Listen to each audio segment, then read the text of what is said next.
Madam next మనం వచ్చినట్లయితే కొడాలి నాని గారి సంగతి మళ్ళీ ఇప్పుడు మనం న్యూస్‌లో చూస్తున్నాం.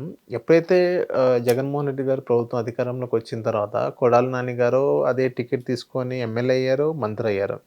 సో, ఆయన ఏదైతే రావి వెంకటేశ్వరరావు గారు ఏదైతే షాప్ మీద పెట్రోల్ ప్యాకెట్‌తో దాడి చేయించారో అందులో 9 మందిని అరెస్ట్ చేశారు.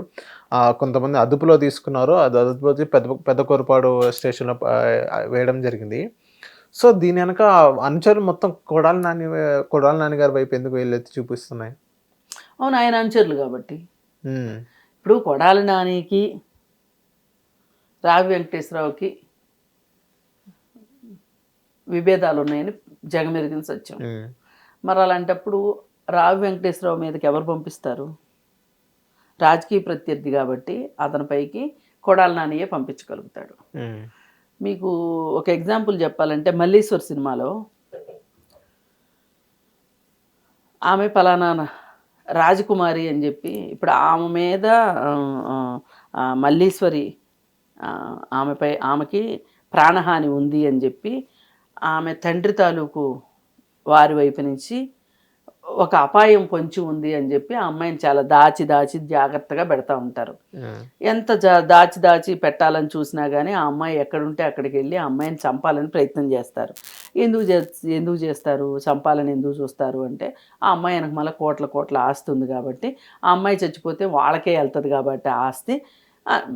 సరే, ఇప్పుడు ఈ వాళ్ళ తాతయ్య ఏం చేస్తా అంటే ఇటు సైడ్ తాతయ్య ఆ అమ్మాయిని కాపాడుకోవాలని చెప్పి శతవిధాల ప్రయత్నం చేస్తాడు.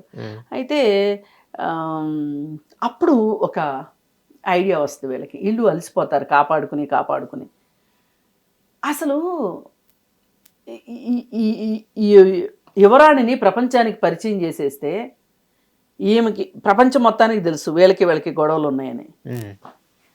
ఈ అమ్మాయి మీద ఈగ వాలినా సరే వాళ్ళే చేశారు అనేది వస్తుంది అని చెప్పి లాయర్ సలహా చెప్తాడు.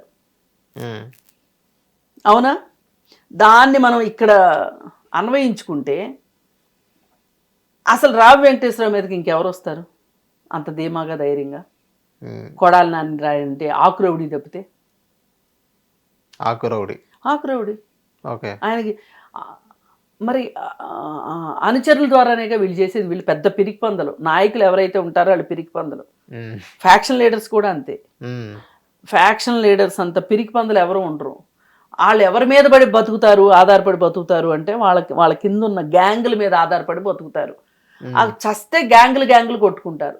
ఇప్పుడు రాజులు కూడా యుద్ధాలు చేసుకునేటప్పుడు ఈ రాజు ఆ రాజు యుద్ధం చేసుకుంటే డైరెక్ట్గా ఏ రోజు యుద్ధం చేసుకోరు. ఆ సైనికులు వీళ్ళ సైనికులు యుద్ధం చేసుకుంటారు. భటులు యుద్ధం చేసుకుంటారు. రాజులు ఎప్పుడు యుద్ధం చేసుకోరు కదా.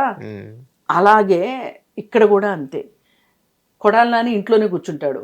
ఆ పెట్రోల్ బాటిల్స్ ఏవో అనుచరులు కదా తీసుకెళ్ళేస్తారు. వీళ్ళు బలయ్యారు ఆయన వల్ల. మరి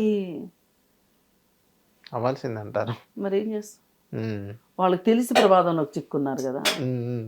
తెలిసి పద్మవ్యూహంలోకి వెళ్ళిన వాళ్ళని ఎవరన్నా బాధపడతారు వాళ్ళ గురించి? అసలు మీ వృత్తే తప్పు.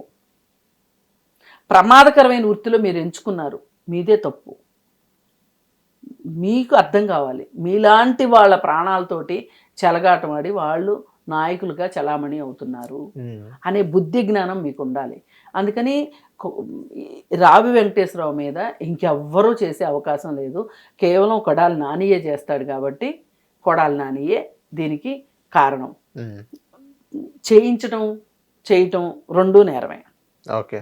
ఇంకా గట్టిగా మాట్లాడితే అసలు ఈ ప్రభుత్వం ఏమన్నా ఆలోచిస్తే కనుక, ధైర్యం ఉంటే ఈ ప్రభుత్వానికి అసలు క్యాసినో కేసుని ఎందుకు తిరగతోడకూడదు? సంక్రాంతి అప్పుడు పెట్టింది క్యాసినో కేసు ఎందుకు? ఇంకెవ్వరికి ఇట్లాంటి ఆలోచన రాదుగాక. అమ్మో క్యాసినో జోలికి వెళ్ళామంటే కొడాలి నాని లాగా అయిపోతుంది మా పని అని. అది కూడా తీయొచ్చు. ఈ 9 మంది మీద కాదు, అసలు కొడితే ఏనుగు కుంభస్థలం మీదే కొట్టాలండి. ఆ పని తెలుగుదేశం పార్టీ చేస్తుందని నేను అనుకుంటున్నాను. హిట్ టీవీ యాప్ ని డౌన్లోడ్ చేసుకోండి. ఇందులో short news, live news, entertainment movies అన్ని అవైలబుల్ గా ఉన్నాయి. Please download hit TV app.